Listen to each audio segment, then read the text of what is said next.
wanted to ask you, I have so many questions, but so Paul, you have this guy that in a lot of his writings is dismantling circumcision and these ritualistic sacrificial practices of Jews, what would appear to be Jews and Jewish Christians. And to me, that is more or less the reptilian nature, because if you look back, and I don't know how true this is now that I know about the Old Testament really being rewritten from Greek stuff from the Library of Alexandria, but was he trying to dismantle what was probably a reptilian kind of like through line of the Old Testament of these things?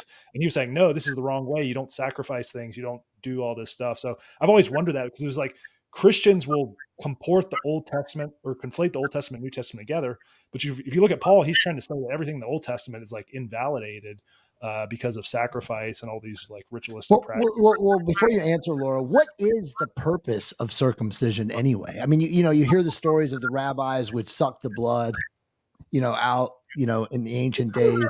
The wave, it's in there. Imprint. No, I know, but like, what was it though? I mean, what is the real reason for it? I mean, other than reptilian mind control. It makes a man hate women. Right. Because he's not 8 days old. He's at a moment of imprint vulnerability.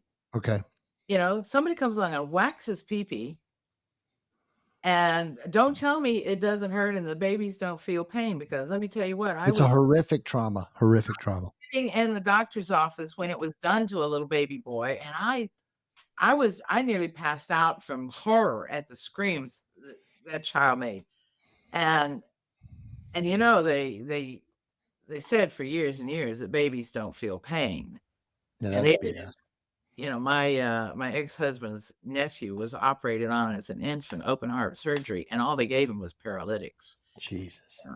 And every time I think about it, I just go absolutely nuts. But anyhow, you take and you whack a kid's pee-pee when he's at this point of imprint vulnerability, and it makes him literally a slave. Because when that goes along with all of the rules and regulations and so on and so forth, and he already knows how bad it's going to hurt if he does something bad, because what can an infant think when it happens to them except, what did I do? I mean, even they can't really even articulate that, because they don't have enough fully developed consciousness to think. But it's like the world out there is one scary freaking place. This is horrible. This is horrible. And when you're given that impression that the world is a horrible, horrible place. Got it. And you grow up with all of these rules and regulations, and you mix that together, what a horrible place it is. I guess I've never really understood why some people didn't circumcise. I mean, obviously I do now, but because it seems like everyone at this point is under some form of auspicious mind control across religions, across spiritual beliefs and teachings. Why would some people not, just because of that, because they didn't want their child to experience the pain and the torture of it? Or are there some actual spiritual teachings out there that know what it's really about? Well, originally circumcision was a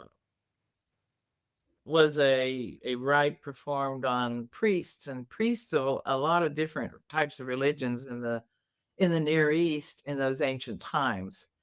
And so the rules and regulations that were given to the Jews were generally the same kind of rules and regulations that were imposed on priests of different religions. And there were religions that castrated themselves. And in a sense, circumcision is kind of like, what would you call it? A symbolic castration, so that they can serve the God. And of course, you have to think about that in some really weird terms, because if they're being symbolically castrated, being turned into eunuchs, does that suggest a homosexual relationship between them and their God? Or are they, trying to be their first transgenders? They're all trying to be women.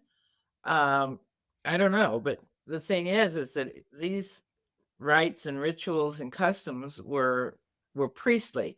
And so, of course, the Bible says, my people will be a nation of priests. They're all going to be priests. And they ended, and I'm sure that was a Lizard-inspired coup on the Jewish people, because now we'll get you circumcised, and we'll make you terrified of the world at large, in your most infantile inner parts, and then we'll impose all these rules and regulations on you, and then whatever we slide into the commands later on, if we do, And you shall have no other gods besides me.